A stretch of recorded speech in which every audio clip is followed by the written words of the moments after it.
So now, in my time-honored tradition, I'm going to talk about the album I just played, The Times They Are Changing, from the year 1964. And I'm using my Dylan songbook to play the songs. And I think you could call this album and this moment in Bob's career the deepening of his lyrical genius. Right? This isn't necessarily his most celebrated album, but it's definitely, it shows a great kind of leap of maturity. He's still doing this kind of folk songwriting that he picked up from Woody Guthrie and the folk movement, people like Pete Seeger, all the people you see in that movie, A Complete Unknown, which, by the way, I watched for a second time with my students and really loved it the second time. Felt that I appreciated it even more the second time than I did the first time I saw it. Really a wonderful film. Anyway, The Times They Are Changing. It starts with the title song, The Times They Are Changing, which is one of the most recognizable songs from this album. It's an anthem. It appears in the film as well, Complete Unknown. It's a bit of a call to arms, but it's also, hey, look what's going on. If you don't like it, get out of the way, because there's a young generation coming up. And it's very much in the spirit of the times, 1964, right? So, we had the Kennedy assassination in 63. We had all these big historical events that were unfolding at that time. I think Bob Dylan is very much caught up in the spirit of the age. And you can see how in The Complete Unknown, people in that story, as in real life, people were very disappointed when he kind of got off that train, the folk train, the protest train, and started writing songs that were more personal in nature and stopped being this kind of poster boy for civil rights and for the big movements of the age. But here he's full in the thick of it, and a lot of these songs are very political. They're about contemporary politics. They're about civil rights. They're about the recognition of the injustices being done to black people, to white people. It's about the haves versus the have-nots, right? These are the struggles. So Ballad of Hollis Brown.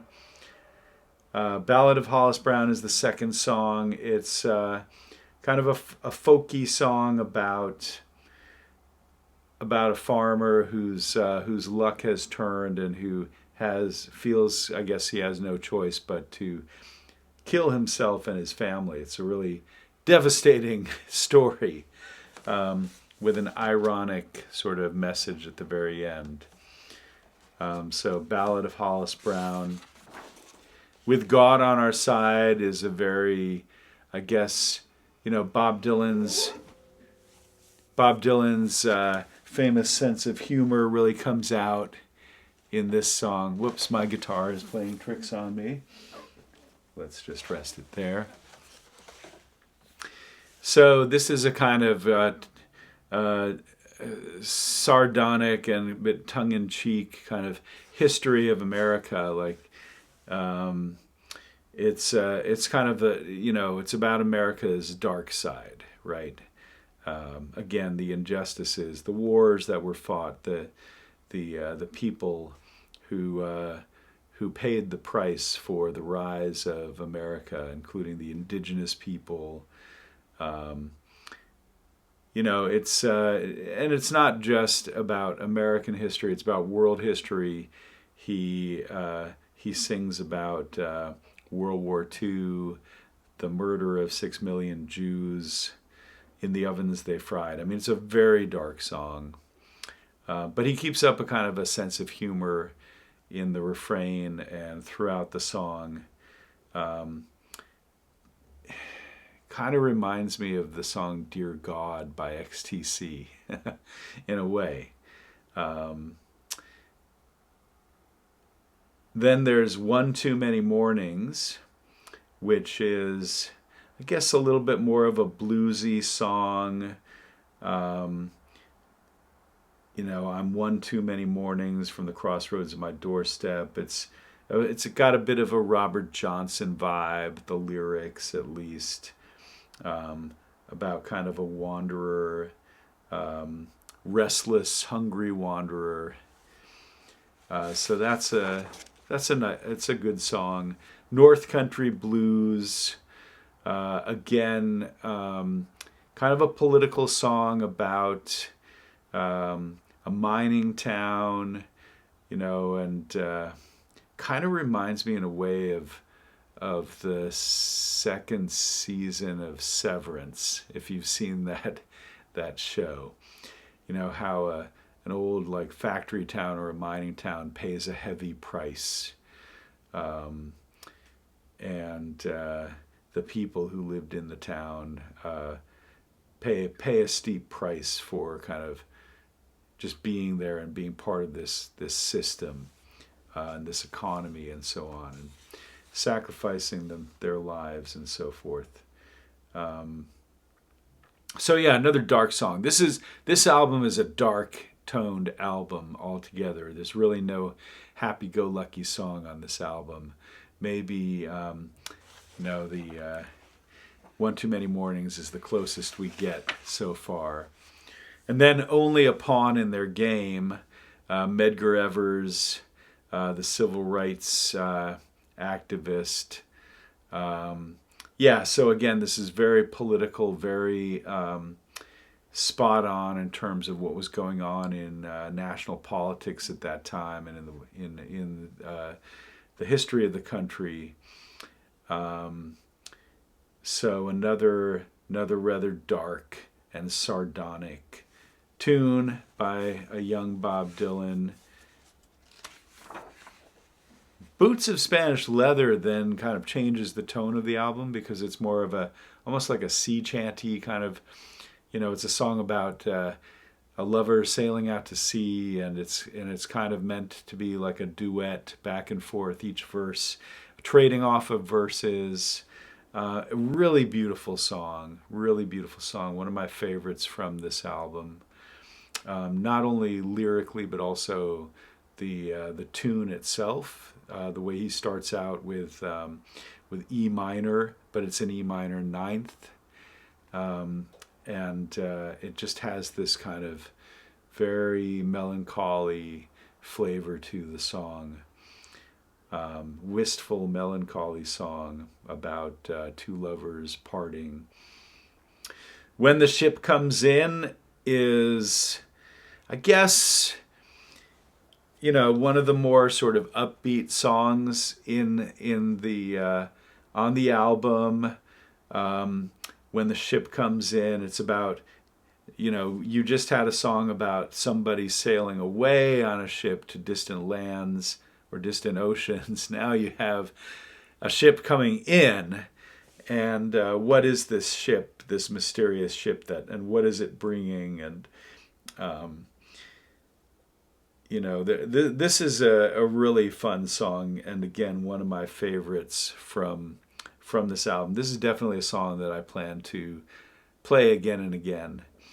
These two, Boots of Spanish Leather and When the Ship Comes In, to me, these are the two kind of standout songs that if I was to take two songs from this album and kind of make them part of my repertoire, these would be the songs.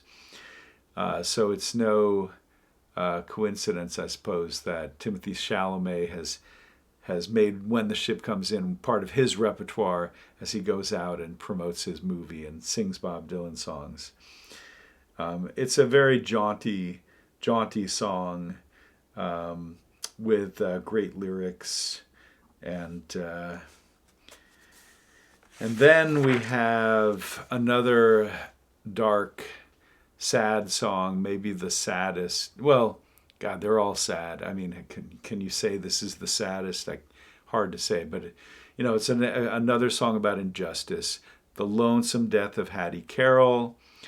William Zanzinger is the villain in the story. He's a privileged aristocrat from Maryland who just canes a poor serving maid to death and is given a very light punishment for that in this obviously corrupt and racist system of justice, rigged system. So this is a dark song. It's a beautiful song for its darkness, and both lyrically, I mean, it really just shows the level of songwriting that he was able to attain at that point. Like it's amazing that a man of his age would come up with these lyrics. Not to mention that it's a really good tune as well. A minor, E minor, kind of a very dark, sad tune. And then finally we get Restless Farewell, which seems to be kind of, again, a bit of a cynical but bit of apologetic farewell. It could be a farewell to his friends, to his lovers, to maybe to the life that he was living, the kind of bohemian life he was living as he was in the early phase of his career before he really made it in the scene and started to become a well-known figure, kind of, moved into another echelon. So yeah, it's kind of a farewell. It's a farewell song fitting for the end of the album, but also, I suppose, for the end of that stage of life that he was coming out of. And so the next album is Another Side of Bob Dylan, and it's got some really great tunes on it as well, some of which I know well, others which I don't know well at all. So I'm really looking forward to, in the next week or two, depending on how much time I have, to digging into this album, learning the songs, and playing them. Farewell, and have a great evening.